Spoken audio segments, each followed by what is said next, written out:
There we go. All right, I think that is all of the intro stuff, and I would love to introduce everyone to Ochanya Wells, and she is going to take it away. Hello, good evening, everyone. Thank you so much for joining us this evening. We have a couple of tools that are in that toolkit that we're going to be going over tonight. The first of which is looking at first then contingencies and how to successfully make sure that your child is prepared for transitions. First thens are really, really helpful with preparing for the transitions. And then also schedules and ways to reinforce throughout that schedule. So as Nicole mentioned, some of the things that we're talking about, if your child has a diagnosis, it's super helpful, but it's also helpful for kiddos who may not be identified just yet, because everyone could benefit from having some sort of visual to help navigate them through what to expect and be more prepared, visually prepared for what's coming next. Okay. All right. So let's get into it. I think Nicole's going to pull up our first tool here. I'm trying. This happens Is it every time. Does it need a behavior plan? It needs a behavior plan. It's not giving me this file to view, even though I have it pulled up. That sneaky little thing. Let's try one more thing. I'm just giving us more things to edit out of the podcast. Carla's going to love this. Let's see. First then. Okay, we can do this. We can make technology work for us. Here we go. Okay. Wonderful. All right, I'm hoping everyone can see what's on the screen here. Nicole is sharing a first then visual tool. So basically, when you're looking at using the first then contingency, and by the word contingency, by the way, what I mean is something that happens based on or relying on something to happen after that. So it's contingent on whatever occurred before it, okay?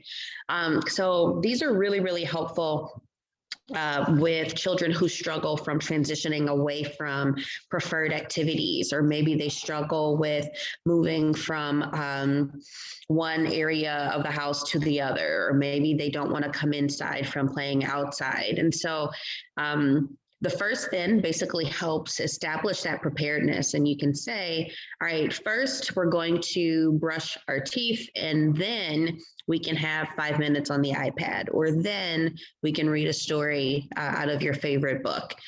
So they understand that whatever that then, that typically holds the most reinforcing value for them, that then is accessible. It's immediately accessible to them. They know that it's there when they get done with the task. That's the first part of expectation. I know a lot of people will sometimes laminate this. You can laminate it. You can write on it with dry erase marker, or if you're a Velcro person like me, I love Velcro. I would wear Velcro earrings if it were socially acceptable. It is not, so I won't, don't worry.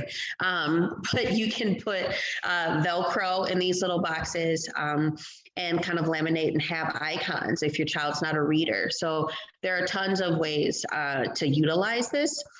This is one of those tools that requires a lot of teaching and a lot of practice because it's not something that your kid's going to necessarily understand right away. So if the first time you pull it out and you're using it to aid in those transitions from that first to that then, and they don't get it right away, don't get discouraged. It just means that you need to pair that again and use it a little more consistently, or just more practice so your child has an understanding of, oh, I see.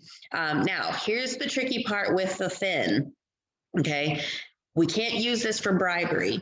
Reinforcement and bribery are not the same thing. So if the thin is something that may not be immediately accessible, or something that you know that you can't commit to, that's not something you want to put in that box, okay?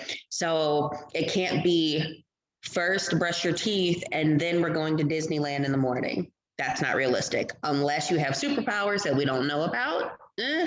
It's possible. I'm not saying it's possible, but you want to make sure that it's something that you can do and actually follow through with and keep your word with. Okay.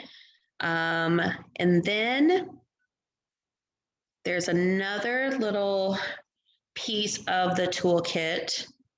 You pulling it up for me? Fantastic.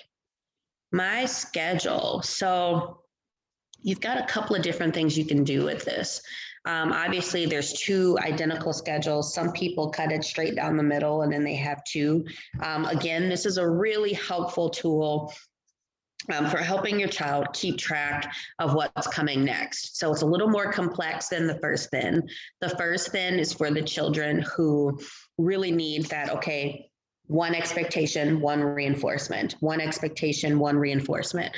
Where the schedule, you're building more of a chain of expected responses or things that your child is expected to do in completion before they get to that desired reinforcement.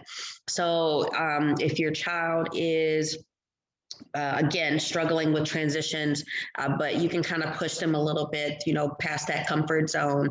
You can have, all right, first thing in the morning in the first box, maybe that's breakfast. And then after breakfast, we sit down and we do our classwork, in Google Classroom, if they're a remote learner or if they have a tutor coming into the home. And then after that, there might be a snack. And then after that, it might be I don't know, a movie or something along those lines. Whatever the case is, each box represents a different task that the child is going to have this visual representation to assist them in completing that in sequence.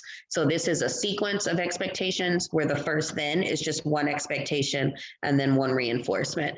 Now you don't see it on here, but you can get a little creative. Even at the top, if you want to put, once I finish my schedule, I can, or when I'm finished, I get, or something along those lines. And so you can have, again, that visual cue, that reinforcement is accessible. And forgive me, because I'm a huge behavior nerd and I speak in behavior terms all of the time. Reinforcement is just something that motivates your child to continue to do what you want them to do. It increases that likelihood of them continuing to do what's expected in those cases. And so it's not bribery because they have to do something to get it. Whereas bribery is, hey, if you do this, guess what you're going to get? It's more like a carrot dangle, where this is kind of like, hey, the carrot's in the fridge. If you want it, you need to go get it. Okay. I know that's a lot of information, and I see some wheels turning. I see a couple of wheels turning. I only see two faces. Where are all the rest of my friends? No one's looking. Okay.